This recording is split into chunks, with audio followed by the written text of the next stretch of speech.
Tonight, John Pizzuto wins. The reinstated Hawthorn MP beats his challenger by 1 vote to claim the Liberal leadership. Survivors furious at the release of the Bali bomb maker a decade early. David Warner's feud with Cricket Australia flares up, with his manager insisting the ball tampering was sanctioned. Church statues decapitated by vandals, but the local priest won't be intimidated. December snow delivers a high country whiteout on Mount Baw. And Lethal returns to Hawthorn to pass on his famous number 3 to a Hawks young gun.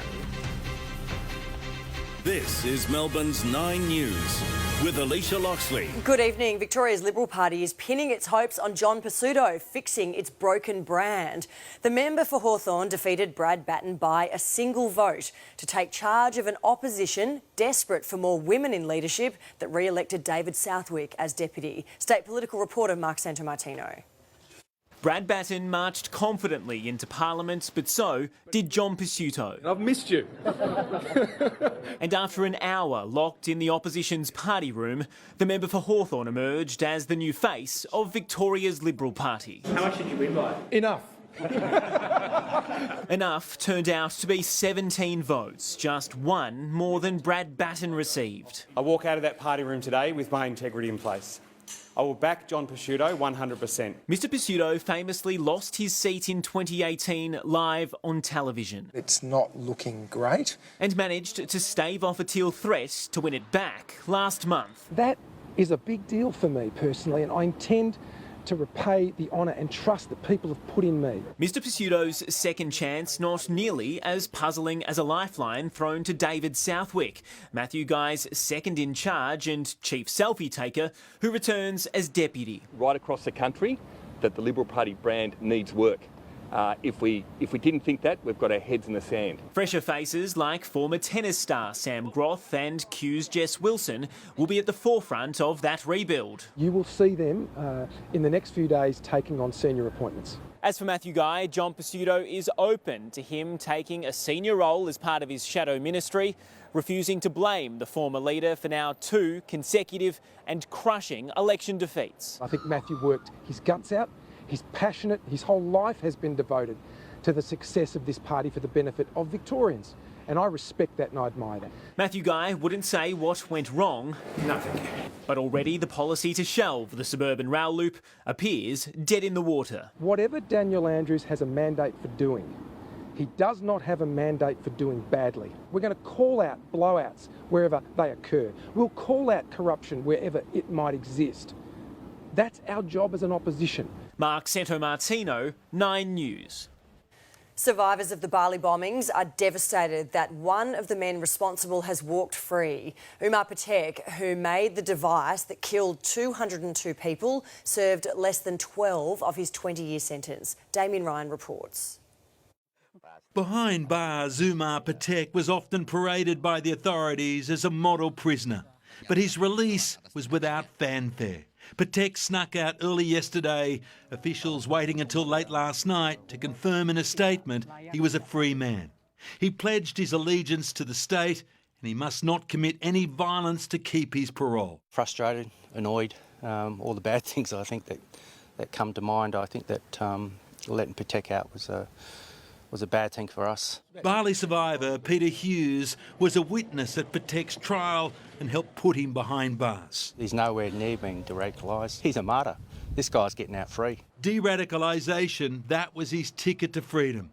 The demolition man who built the bomb that killed 202 people, including 88 Australians, convinced authorities he was now a man of peace.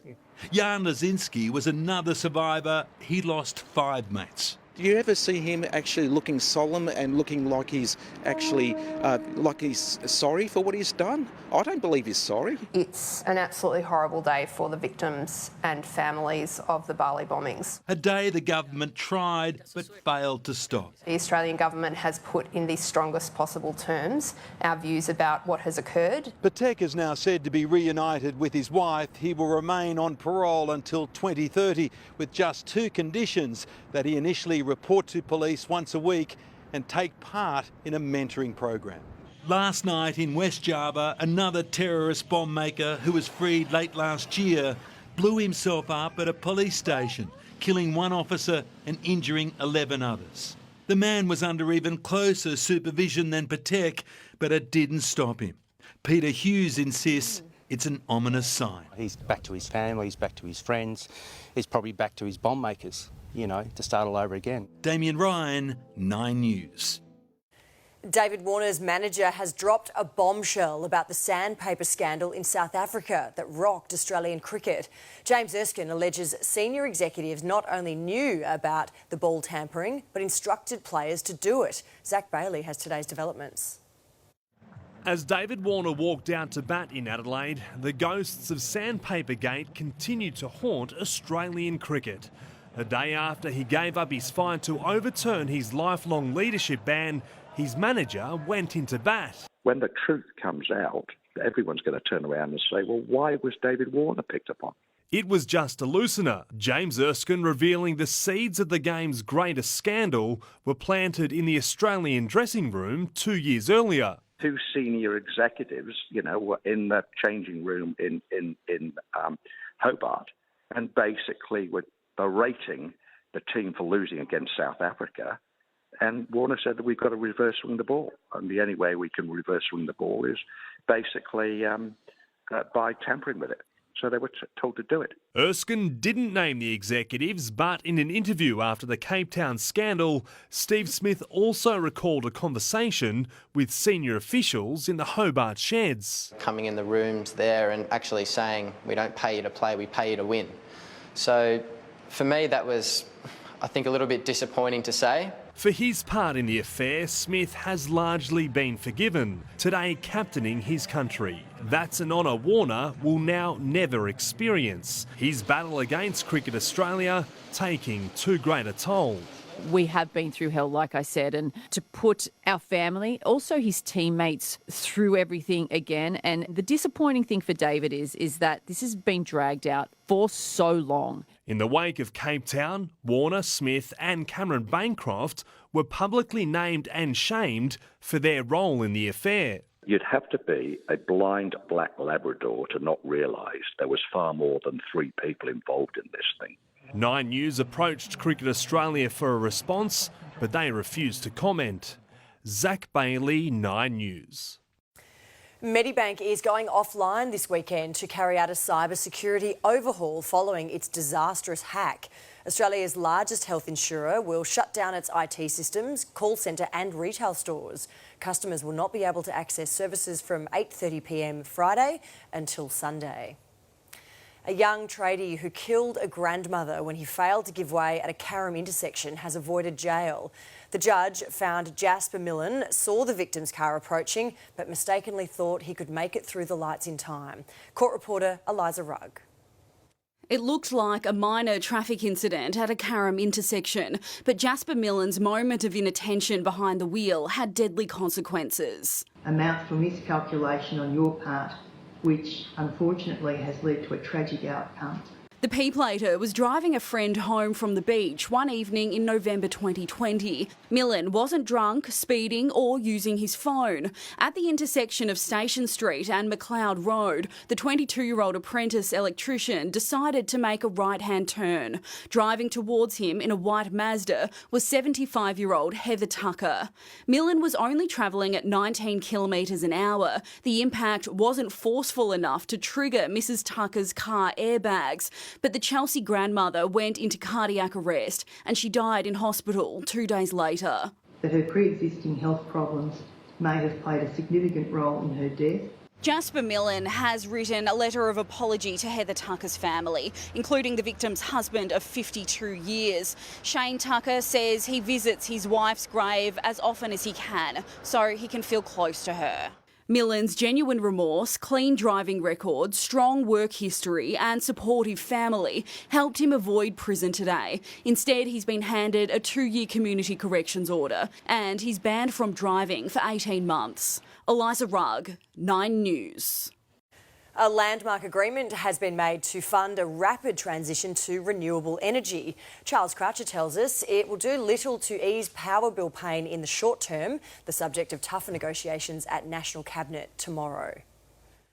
Chris Bowen and New South Wales Energy Minister Matt Keane arriving in stride to today's power powwow in more ways than one. I want to make it very clear that New South Wales is willing to forego any royalties. This is not about royalties, this is all about consumers. One of two coal states, the New South Wales government will now prioritise low-income power relief, leaving the Sunshine State in the dark on a national energy agreement, seeking compensation for lost revenue and royalties from coal-fired production. We're going to agree to push consumer prices down, to push business prices down on electricity bills. Emerging hours later, well, those lights are bright today, with a long-term agreement for a coordinated plan for transition to renewables with major investments in wind, solar, batteries and pumped hydro. This is a sensible, carefully designed mechanism which will unleash investment in clean, dispatchable energy right across Australia. This is the biggest win in that transition so far. We're going to massively implement the plan to transition. The transition is unstoppable. A cleaner, greener long-term future, but the more immediate struggle made clear to the minister by a mum from Melbourne on the Today Show. You've got to make choices now. You know, the money you save for Christmas now has to be paid, you know, on energy bills. We are being upfront about the pressures and we're acting. So we do need to act. Gas price caps, part of a suite being taken to the National Cabinet meeting tomorrow, a bet on lower prices for Australians in the short term, but the industry warns there's long-term impacts. These heavy-handed, radical interventions in the market will absolutely see companies looking at their investments and whether they're still viable. The Prime Minister remains in consultation with the Premiers isolated at Kirribilli House, on the phone, and tonight on the clock. Charles Croucher, 9 News. 3 people, including the ex-partner of a CBD stabbing victim, have been found guilty of murder, with 2 others cleared of manslaughter. Penelope Lish is following this story. Penny, what's been the reaction? Alicia, the girlfriend of Ricky Rowlands, has told me she jumped for joy upon hearing the verdict. Now, this was a very complicated case going back to October 2020 when the father of 3 was found fatally stabbed outside the Ibis Hotel on King Street that was housing the homeless during lockdown. His ex-partner and the mother of his teenage daughter, Candace Harper, she was seen laughing, she was seen screaming and standing over his body after he'd been fatally wounded, filmed by a passerby. Today, she was found guilty of murder along with her new partner, Jamie Holt. Another man... I'm still very sad, but very happy. I could not be more happy. Her father was the epitome of what a love should be for a child. So there we have the partner of Ricky Rowlands reacting to the verdict. Jacinda Brown today walked free from court. She had been charged with manslaughter. Her partner, Dale Miller, also found not guilty of that charge, but he has been found guilty of assisting an offender. He'll be back before court next week. And the other 3, will face sentencing over Ricky Rowlands' murder in the new year. OK, Penny, thank you. An Albury priest has vowed he will not bow to intimidation after religious statues at 2 churches were smashed and decapitated. As Adam Hegarty reports, the callous vandalism has devastated parishioners. As the discovery was made, it was clear the vandals were on a violent mission. Grabbed and smashed Our Lady's statue. Lifted from its concrete base and thrown through a fence, several sculptures smashed or decapitated at 2 Albury churches, St Matthew's and St Patrick's. In a brazen attack, it was shocking and it was benumbing, to say the least. I was gutted, and some of our parishioners were reduced to tears. The Monday night spree carried out at churches packing Christmas hampers for the border town community. They're a block apart. It looks like a crime scene, really. It's a fairly violent... Well, it doesn't make sense, really.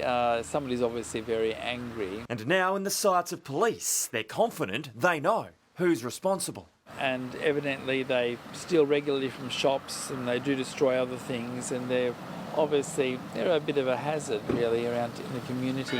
A community already donating to replace the statues, fuelling this priest's resolve. We will not bow to this act of intimidation, and we're also hoping that that sort of thing never happens again in this community. Adam Hegarty, 9 News. Marybeck City Council in Melbourne's inner north has voted to ditch citizenship ceremonies on Australia Day in favour of hosting a day of mourning event for Indigenous Australians. But one councillor then moved to rescind the motion, so another vote will take place at a future meeting. A similar motion was unsuccessful in 2017. The same year, 2 other Greens-led councils voted to stop holding them. Pressure is mounting on the federal government to scrap a policy that forces municipalities to stage them on January 26. Dozens of people, including a judge, have been arrested in Germany, accused of plotting to overthrow the government in a violent coup. The Dawn raids have been described as one of the country's biggest anti-extremism operations. More from Karianne Greenbank.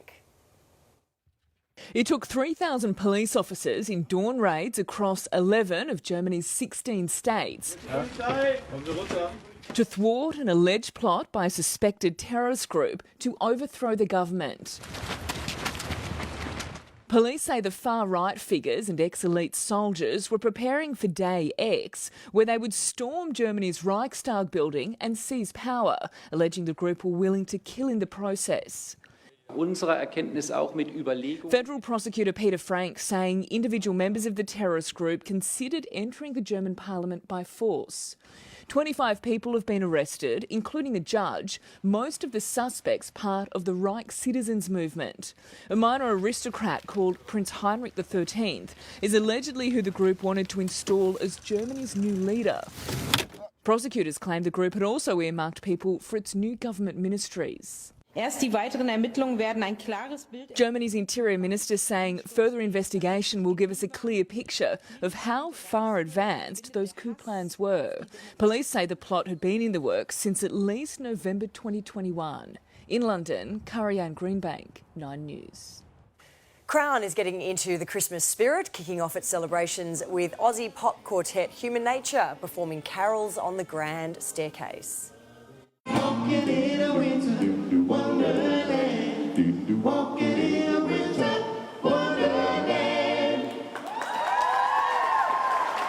Christmas fun festivities at Crown include live shows and entertainment, free digital Santa photos and special appearances from Santa and Mrs. Claus. OK, now look ahead to sport. Here is Tony Jones. They're busy, aren't they, this time of year? Anyway, thanks, Alicia. Steve Smith is back calling the shots in the Aussie Test team, but he's leaving it to others to shoulder the burden. In footy, a legendary hawk returns to the nest. It's always nice, like going back to mum and dad's places. I often say I grew up at Hawthorn, 17 when I arrived way back and 33 when I left. He's great, isn't he? Back on the boards for a Melbourne United star, head spins and all. While at the World Cup, catastrophic scenes. Get your paws off me. Not entirely sure about that, Alicia, wow. but... I'm allergic to cats, so... Well, you still don't do that to I wouldn't do that. I wouldn't do that. All right, OK, well, I'll take we'll talk pussy about out there and off we'll go. We'll go out that way. Tony, thank you. We'll see you later on. Up next in 9 News, an alarming drop in cancer diagnoses. A survivor warns of the dangers of not getting checked or leaving it too late. President, Partisan and Person of the Year, a top honour for Zelensky. And it's beginning to look a lot like a Christmas on Mount Baw.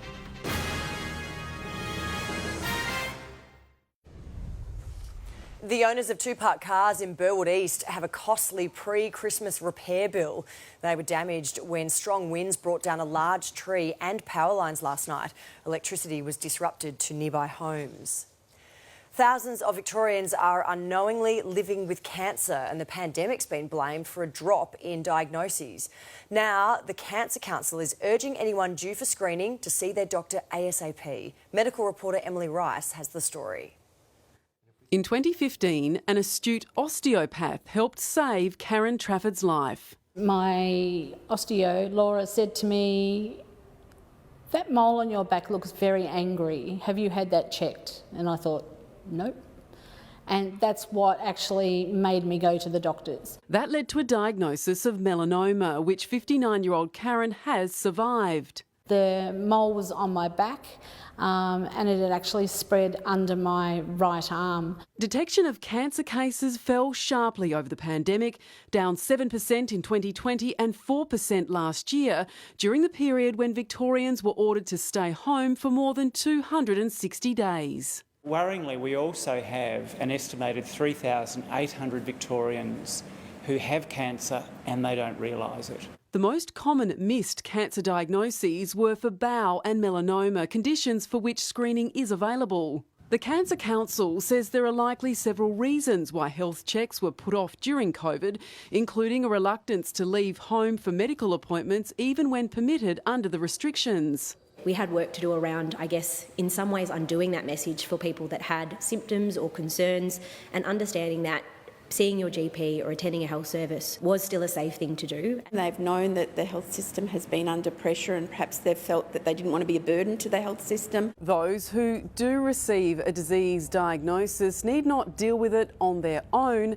The Cancer Council has a range of support services available, including counselling. Just go and just get checked. Emily Rice, 9 News. Christmas travel in and out of Britain could be in for a bumpy time, with immigration officers threatening to strike for several days over a pay dispute. London's Heathrow and Gatwick airports, as well as several regional centres, would be badly affected if the industrial action goes ahead. Making it worse, rail workers are also due to walk off the job in coming weeks. Sick kids and children with a disability have helped the Queen Consort decorate her Christmas tree. In an annual tradition, Camilla invited the group to Clarence House, where she put on quite the spread. The band of the Welsh Guards performed, and Santa and a few of his reindeer called in as well. Ukraine's President Volodymyr Zelensky has been named Times Person of the Year for resisting the Russian invasion. The magazine says its decision is the most clear-cut in memory. Jonathan Kersley has more. Volodymyr Zelensky, the wartime president leading from the front, and now the front cover as Times Person of the Year, alongside the spirit of Ukraine, having spent much of 2022 fighting against Vladimir Putin's invasion. I'm proud of Ukraine and Ukrainians because Ukraine without Ukrainians is another country. The magazine says Volodymyr Zelensky galvanised the world in a way not seen in decades. His leadership has been hailed around the world. We must fully protect freedom and guarantee the security of our democracy. In this title, he now joins Barack Obama, Joe Biden, Kamala Harris, the late Queen, two popes, as well as Donald Trump and his rival Vladimir Putin to receive this honour. Time also hailing the women of Iran as the heroes of 2022 for standing up to an oppressive regime. The struggle for both Iran's women and Volodymyr Zelensky goes on in the hope of freedom. In the United States, Jonathan Kersley, 9 News. It's looking like a white Christmas across parts of Victoria. Mount Baw received 5 centimetres of summer snow, if you can believe it, overnight, creating a whiteout at Australia's lowest ski resort. The temperature plummeted to minus 2.5 and the feels-like temperature was minus 8. And on that note, Lavinia is here with me now, and we felt the chill here in the city as well, Lavinia. Oh, summer definitely took a day off, Alicia, and the numbers back that up. After dipping to 9.4, the city only reached 16 degrees, and our December average is 24. The system has cleared out to the east right now, but it left some decent rainfall totals behind. Melbourne's outer eastern suburbs recorded as much as 18 millimetres overnight, but there's only been light falls since 9 a.m. And clearing skies after lunchtime are a sign of things to come for a little while anyway. A high pressure system will deliver calm and mostly dry days tomorrow, and then we'll get an early Christmas present with conditions peaking over the weekend. I'll have those details later in the bulletin, Alicia. All right, Lavinia, we'll see you very soon. When 9 News returns, a quick-thinking motorist helps avoid certain disaster in Oakley East. Those pictures for you next. The Sussexes' Netflix doco just minutes away. How will Buckingham Palace respond? And your guide to some free family fun as Melbourne transforms into a Christmas wonderland. 9 News, brought to you by Ram Trucks.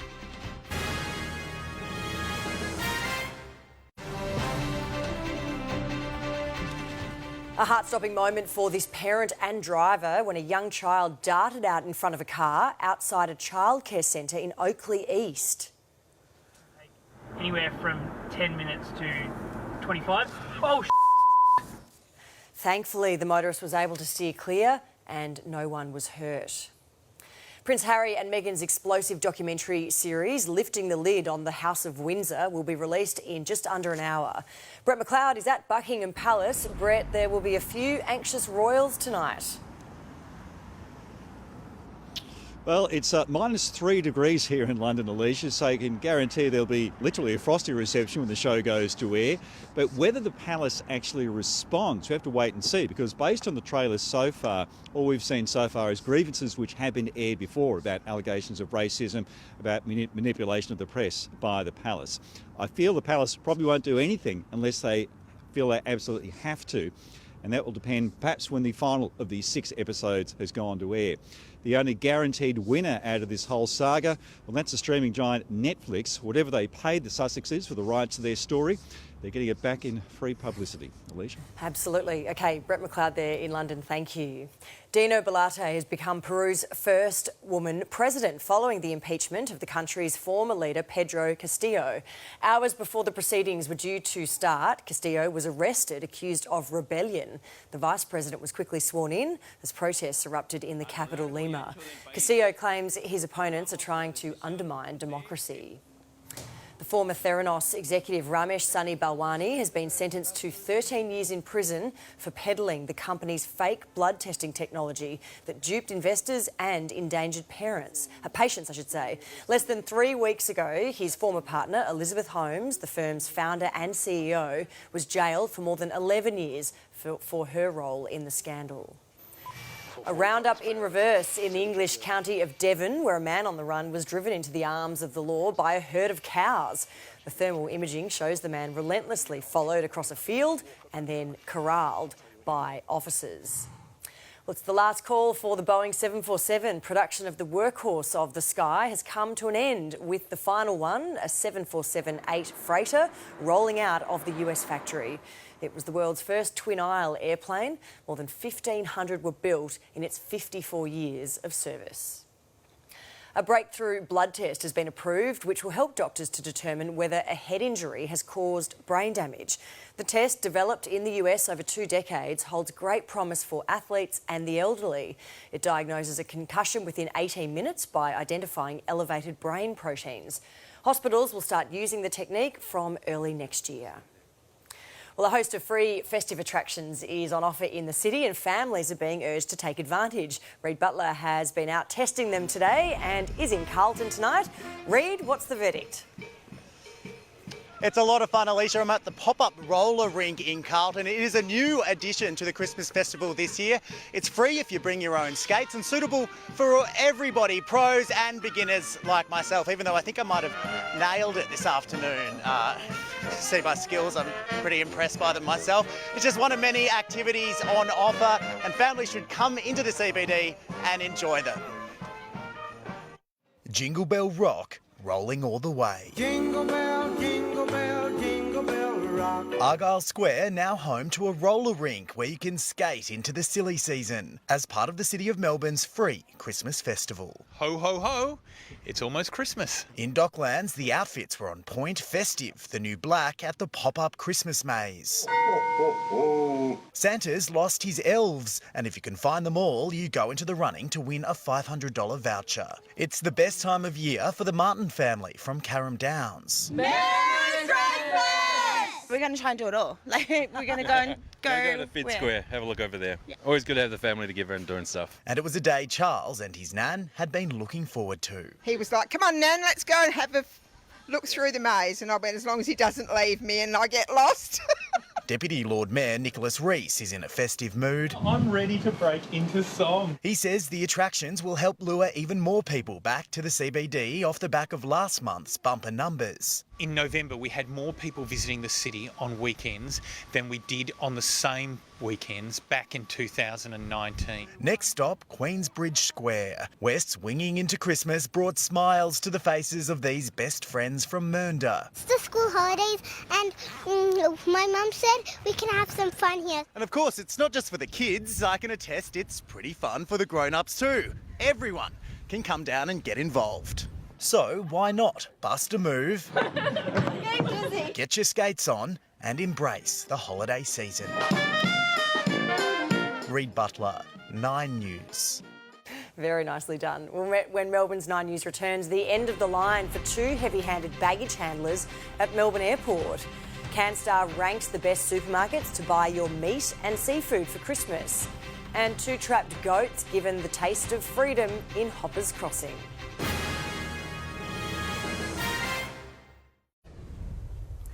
Nathan Buckley's son Jet has been seriously injured in a terrifying go-kart practice session crash in Melbourne. Jet says his brake line split, flinging him down an embankment with the cart landing on top of him. He's lacerated his kidney and liver, snapped his clavicle and is waiting on the results of more scans to his elbow and forearm. He'll spend the next few days recovering in the Royal Children's. Two rogue baggage handlers filmed slamming and tossing luggage at Melbourne Airport are looking for new jobs. They were sacked as travellers were warned to brace for a busy summer holiday period. More from Shubha Krishnan. As the festive season takes off, travellers are being warned to plan ahead. We're going to see about 4.5 million domestic passengers and about 1.5 million international travellers. All up, almost 6 million travellers over the next 2 months anticipated to flood Melbourne Airport, a 150% increase on the previous summer period. So we are really asking people to just be patient, get here 1 to 2 hours before a domestic flight, 2 to 3 hours for an international flight. Big crowds, long queues and cancelled flights caused chaos for school holiday jet setters in June. Ms Argus says preparations are in place to avoid similar scenes. We can always do better, but we are as ready as we can be. So additional staff, additional security staff, we're pushing people through the lines as quickly as possible. Workforce shortages have plagued airports across the country since travel rebounded post-pandemic. While more staff have been put on, the optics haven't been good, following leaked pictures of baggage handlers last week. Filmed throwing luggage and slamming bags onto a conveyor belt at Melbourne Airport. Qantas contractor Swissport, responsible for ground handling, confirming the 2 employees have now been sacked. Shubha Krishnan, 9 News. Potatoes and tomatoes could hold the key to fighting cancer, according to a new study from Poland.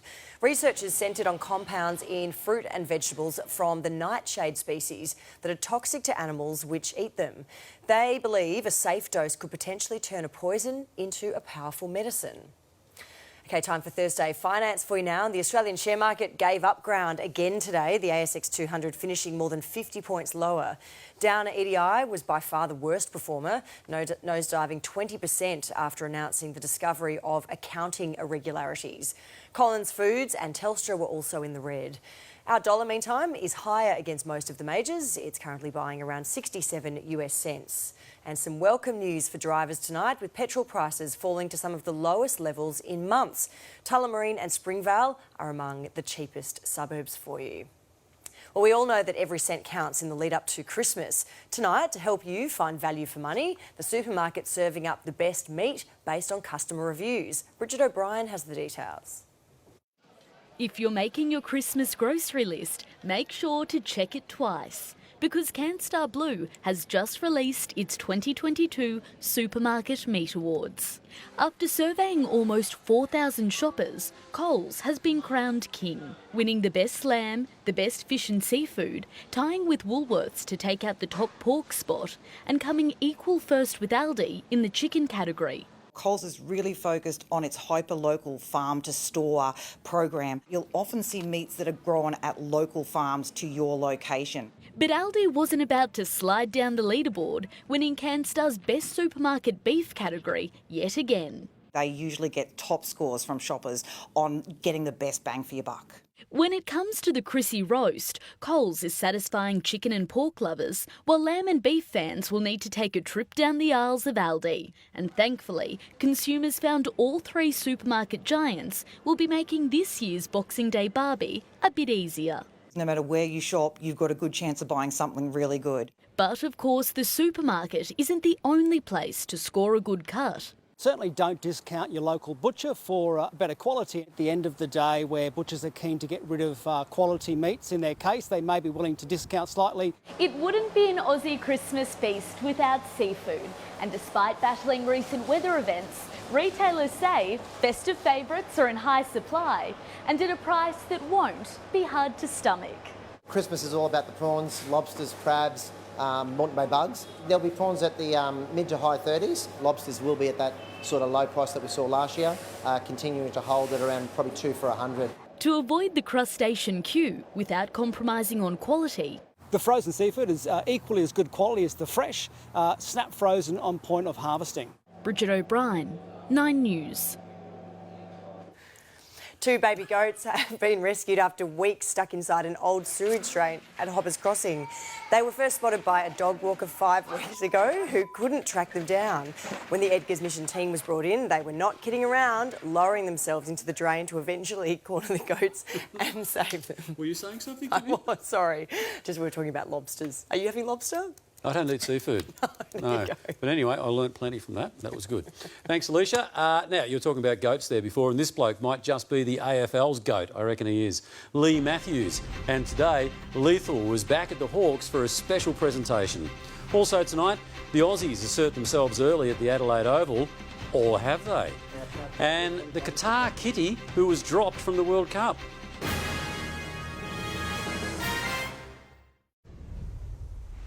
Usman Khawaja has steered Australia to a dominant position in the day-night test against the West Indies at the Adelaide Oval before his dismissal a short time ago. Khawaja falling for 62, having taken up the lead role after Dave Warner went for just 21. Marnus Labuschagne also looking ominous. Top dog again, and Steve Smith snared an early win. Steve, what would you like to do and why? We're going to have a bat. The skipper singing the national anthem with gusto. In fact, they were singing it from the rooftops. Abandoning his fight to himself, Captain Australia one day, Dave Warner could now concentrate solely on his batting. Cut, and the sound off the bat was beautiful. Divine. Full face of the bat. But no sooner was he looking ominous, Warner fell for 21. Edged, and he's gone. David Warner. He got a few away through the offside. This time Joseph gets his man. The Aussies had already lost Josh Hazlewood pre-match through general soreness. Travis Head almost followed suit after a slight dig from the skipper. And things were just as dangerous in the middle, where Usman Khawaja was making his presence felt. Oh! There it is, 50 for Khawaja. But many at the ground might have been oblivious to that half-century. As is tradition at the Adelaide Oval, the bars at the back of the stands were standing room only. And while there'll be plenty of glasses raised here, the early signs are there'll be plenty of Australian bats raised also in this test. Hawthorn legend Lee Matthews has made a special return to the club, presenting his famous number 3 to new owner Jai Newcombe. And while it'll be pretty hard to top his career, Lethal sees plenty of similarities in the young Hawk. Joshua Dorr with the story.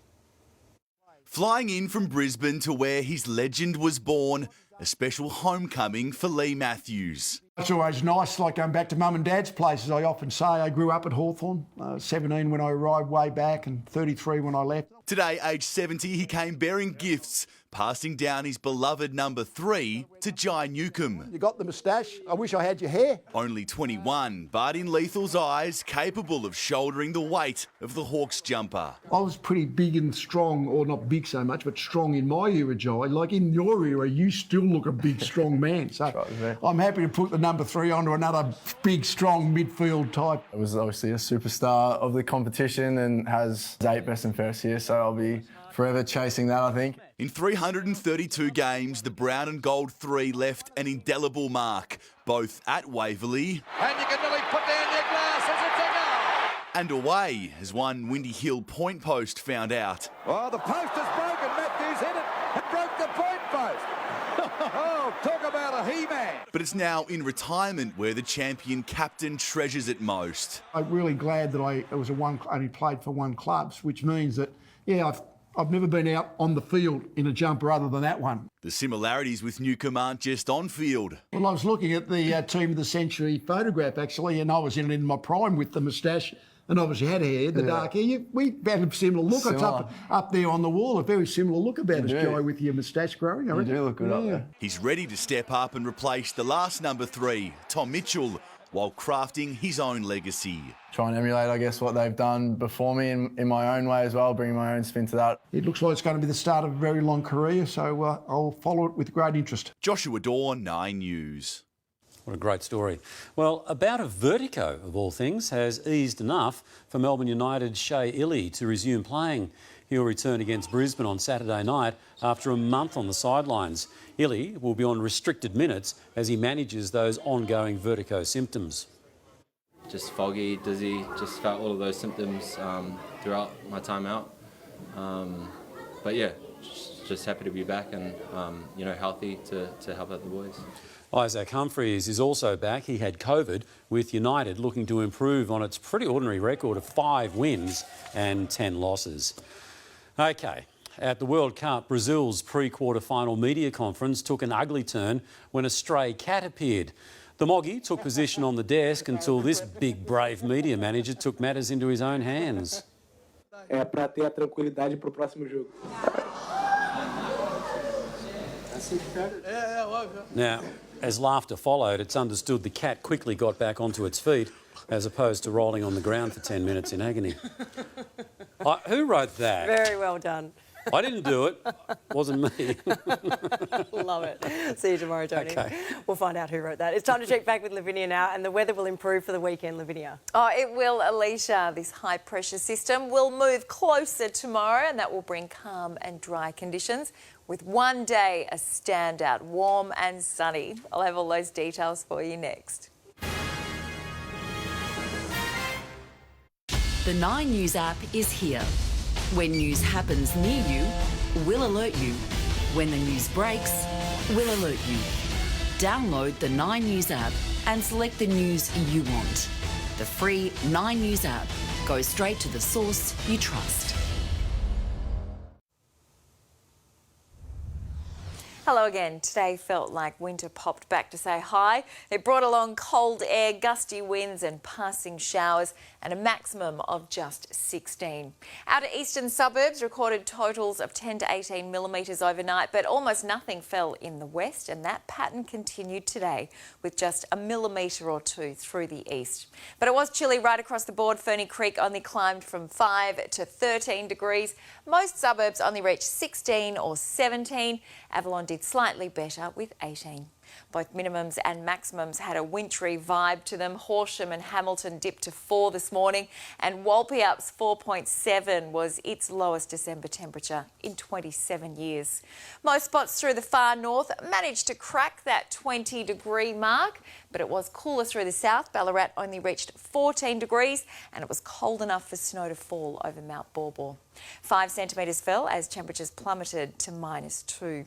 Showers have become less frequent during the day, but there's still a few patchy showers over Gippsland. Tomorrow, a high-pressure system will move in, and that will bring some dry weather, and both tomorrow and Saturday will be quite calm, but it will get windy on Sunday ahead of our next burst of showers. And by Monday, we'll be back under chilly southerly winds again, so we can expect another run of cool and showery days. But there'll be dry skies almost right around the country tomorrow. Brisbane's heading for 27 degrees. Cool further south, though, just 21 for Sydney and Canberra, 17 in Hobart. Adelaide's heading for 26 and Perth 23. Back home, it'll be another cold night with most spots forecast to drop to single figures, especially cold at Horsham and Ballarat, just 5 degrees.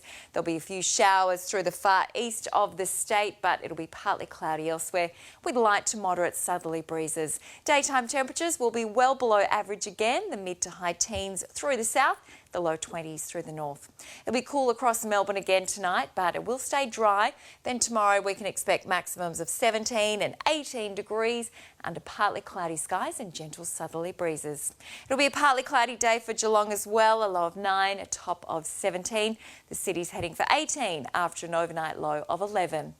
Then a big improvement on Saturday. Sunny, light winds, 25 degrees, 27 on Sunday, but it'll become very windy ahead of a cool change, and showers should arrive in the afternoon, along with the chance of a storm, up to 15 millimetres. Then another spell of cool weather. Showers and the chance of a storm on Monday, staying windy with westerlies expected to gust at more than 50 kilometres an hour, just 17 degrees. 21 on Tuesday with a few showers and cold gusty southwesterlies. 17 on Wednesday with light showers again, then even colder colder next Thursday, 15 degrees with a shower or two. But our improving trend starts tomorrow. A low of 11 and a top of 18 under partly cloudy skies with gentle to moderate breezes. And Saturday's looking like the pick of the weekend. And that was my last weather report for the year. Merry Christmas to you both and to everyone at home. We will see you next year. You will. Have a great break. Thank you. Thanks, Lavinia. And that is 9 News this Thursday. Layla is next with the current affair. Have a great evening. Good night.